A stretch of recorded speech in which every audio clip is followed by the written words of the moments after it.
जय श्री राधे। आप सभी का यूट्यूब जय मां सत्संग चैनल में हार्दिक स्वागत, हार्दिक अभिनंदन।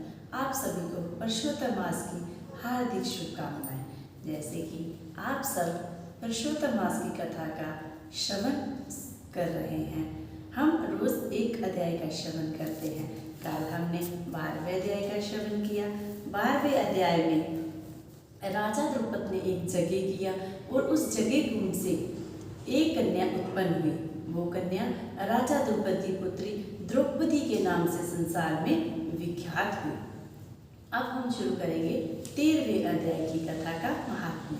13वां अध्याय ऋषि कहने लगे कि हे सूत जी, राजा दृढ़धनवा को पुरुषोत्तम के सेवन से राज्य, पुत्र, पौत्र और पतिव्रता स्त्री कैसे मिली और जोगियों को अति दुर्लभ भगवान का लोक कैसे प्राप्त हुआ, इसलिए आप विस्तार से इस इतिहास को कहिए।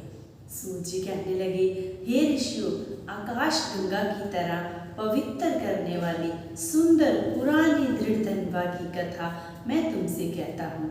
हे हाय देश का चित्तधनवा नाम से विख्यात राजा हुआ। उसका पुत्र महातेजस्वी, सब गुणों से युक्त, सत्य बोलने वाला, धार्मिक दृढ़धनवा नाम से विख्यात हुआ। मैं दृढ़धनवा अंगों सहित चारों वेदों को पढ़कर विधि पूर्वक गुरु जी की पूजा कर दक्षिणा लेकर पिता के नगर को गया। अपने नगर के रहने वालों को नेत्रों का आनंद उत्पन्न करते हुए उसने अपने पिता चित्तधनवा को प्रसन्न किया। अब राजा चित्तधनवा अपने मन में विचार करने लगा कि स्त्री, घर, पुत्र आदि छोड़कर मुझको भी वन में जाकर हरि का भजन करना चाहिए। ऐसा मन में विचार कर समर्थ राजा दृढ़धनवा को सब राजपाट सौंपकर विरक्त होकर पुला ऋषि के आश्रम को चला गया। वहां जाकर तप करने लगा। कितने ही काल तक तप करके चित्तधनवा हरि के धाम को चला गया। दृढ़धनवा ने जब अपने पिता की मृत्यु को सुना तब अपने पिता की और दैहिक क्रिया की, फिर नगर में राज्य करने लगा। राजा दृढ़धनवा की गुण सुंदरी नामक की स्त्री थी। उसके 4 पुत्र हुए और चारुमती नाम की एक कन्या उत्पन्न हुई। उसके पुत्र चित्तरवाक, चित्तरवाहा, मणिमान और चित्तरकुंडल नागों से विख्यात हुए।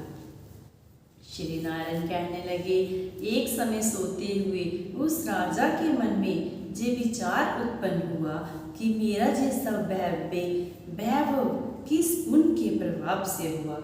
ना मैंने कोई तप किया, ना दान किया, ना कुछ हवन किया। अपने इस भाग्य का कारण किससे पूछूं? राजा की इसी विचार में सारी रात्रि व्यतीत हो गई।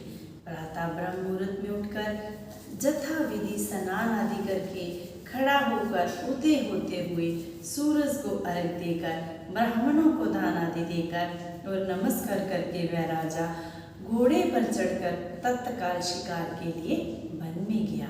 वहां उसने शिकार किया। उसी वन में राजा दृढ़धनवा के भान से गायब होकर एक मृग दूसरे वन में भाग गया। घायल मृग के शरीर से गिरते हुए रुद्र के निशानों से राजा दृढ़धनवा उसके पीछे पीछे गया, पर थोड़ी देर में मृग राजा की निगाह से ओझल होकर कहीं छिप गया।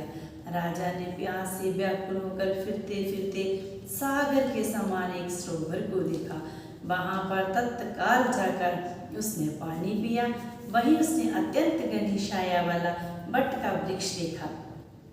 उसकी जटा में घोड़े को बांधकर राजा वहां पर बैठ गया। वहां पर वाणी बोलता हुआ तोता आया।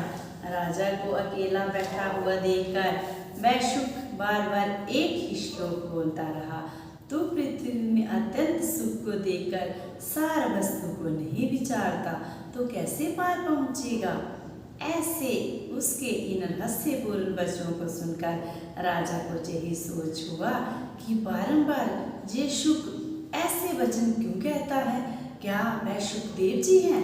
मुझ मूढ़ को संसार सागर में डूबे हुए देखकर मुझको श्री कृष्ण का भक्त समझकर मुझ पर कृपा करके उद्धार करने को आए हैं। मैं इसी विचार में था कि पीछे से उसकी सेना आ गई। मैं तोता तो राजा को उपदेश देकर अंतर्ध्यान हो गया और राजा अपने नगर में सुख के वाक्यों को स्मरण करता रहा। और विष्णु भगवान की जय। आप सभी स्वस्थ रहें, व्यस्त रहें और प्रभु भक्ति में मस्त रहें। नमो नारायण।